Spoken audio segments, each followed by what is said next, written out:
बहुत लोग होते हैं ना कि आप शब्द बोल देते हैं तो आप भी रिटर्न करते हो उनको। बोलना नहीं चाहिए। वो अलग बात है कि कभी गुस्से में बोल दो सेम टू यू, वो अलग बात है, वैसे बोलना नहीं चाहिए। इतने से काम चल जाए तो इतना बोल दो। आज दर्शन के लिए गए थे एक मंदिर में, मोक्ष धाम पड़ा,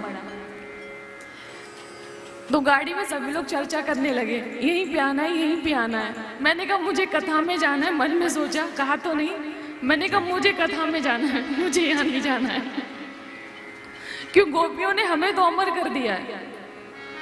कहती है भूवि गृणन्ति भूरिदा जना, कि संसार में वक्ता सबसे बड़े दानी हैं जो आपकी कथा का दान करते हैं। और जो दान करता है और निष्काम करे, मतलब कोई कामना ना जुड़ी हो उसके साथ में, तो निष्काम करे, दान करे और निष्काम करे, तो उसे तो ईश्वर की प्राप्ति हो ही जाएगी।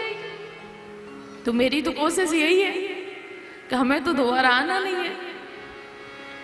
तो हम तो चाहते हैं कि जीते जी भी कुछ नाम कर जाएं। बाबूजी कह रहे कि हम लोग अमर तो वैसे भी हो जाएंगे, क्योंकि हम लोगों की आवाज जो है ना पूरे यूट्यूब पे घूम रही है। भगवान इस संसार में आते हैं तो हमें शिक्षा देने के लिए। 700 श्लोकों में गीता श्री कृष्ण भगवान ने गाई है, अर्जुन के लिए नहीं, हमारे लिए। श्री रामचरितमानस बाबा तुलसी ने लिखा है, ये हम सब जानते हैं, लेकिन उससे पहले शिव जी ने लिखा है। ये बात तुलसी बाबा स्वयं कह रहे श्री रामचरितमानस में, रच महेश निज मानस राखा। शिव जी ने पहले रचना की है और तुलसी बाबा ने लिपिबद्ध किया है उस रचना को। एक एक चरित्र राम जी का जीवन में उतारने योग्य है।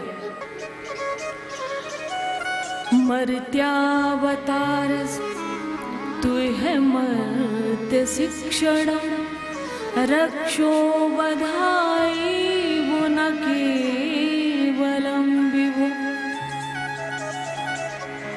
हमको लगता है कि रावण को मारने के लिए राम जी का अवतार हुआ, कंस को मारने के लिए कृष्ण जी का अवतार हुआ।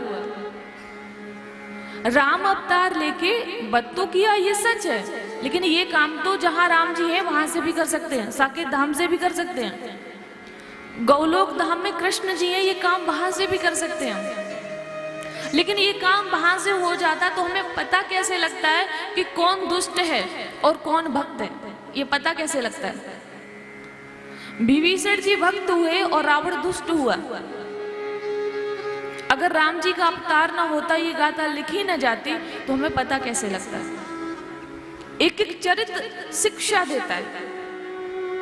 अब कुछ लोग तो इसी गर्मी में रहते हैं ना, का धन भी है, उच्च कुल भी है, सब कुछ है, और इससे भगवान प्रसन्न हो जाएंगे। लेकिन नहीं, न जन्म नूनम महतो न सौभाग्यम न बाम न बुद्धिर कृतिस्तो सहेतु। अगर भगवान धन से प्रसन्न होते हैं, सुदामा जी के पास धन नहीं था, क्योंकि ये संसारी धन भगवान को चाहिए नहीं। अगर भगवान रूप से प्रसन्न होते हैं तो कुब्जा तो सुंदर नहीं थी। अगर किसी को लगता है कि भगवान उच्च कुल से प्रसन्न होते हैं तो निषाद राज तो उच्च कुल के थे नहीं। आप पढ़िएगा, श्री रामचरितमानस में लिखा है कि अगर निषाद राज निकल जाए तो लोग उस रास्ते से निकलना पसंद नहीं करते। होगा उस समय के कुछ नियम, लेकिन राम जी ने उनको हृदय से लगाया। राम जी ने उन्हें हृदय से लगा लिया। सोचो, अर्थात उच्च कुल से प्रसन्न नहीं होते भगवान, उच्च कर्मों से होते हैं। कर्म ऊंचे होने चाहिए। कुब्जा पे प्रसन्न हुए, सोचो, तो कर्म अच्छा हो, कर्म हमारा ऊंचा होना चाहिए, हमारा भाव, हमारे विचार अच्छे होने चाहिए।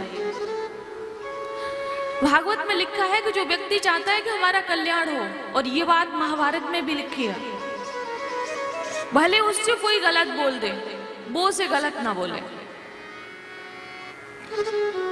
बहुत लोग होते हैं ना कि आप शब्द बोल देते हैं तो आप भी रिटर्न करते हो उनको। बोलना नहीं चाहिए। वो अलग बात है कि कभी गुस्से में बोल दो सेम टू यू, वो अलग बात है, वैसे बोलना नहीं चाहिए।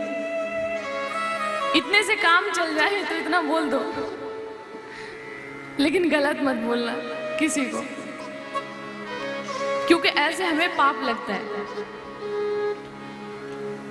बोलिए बांके बिहारी लाल की, राधा रमण सरकार की।